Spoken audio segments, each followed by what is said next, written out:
On a 2010 Honda Accord, here's how you replace your cabin filter. First, by using the side tabs, bring the whole glove compartment down. You also need to remove this push rod on the side, and then after you can swing down the glove compartment, that exposes the door that the cabin filter is behind. So like most of them, it works on a hinge. Take this tab here, let me zoom in on it. Push that in. And then like on a door, it will pivot out.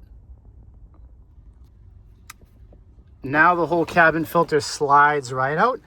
You can see it's pretty dirty. And then I'll put an affiliate link to purchase a new one. Take the brand new one.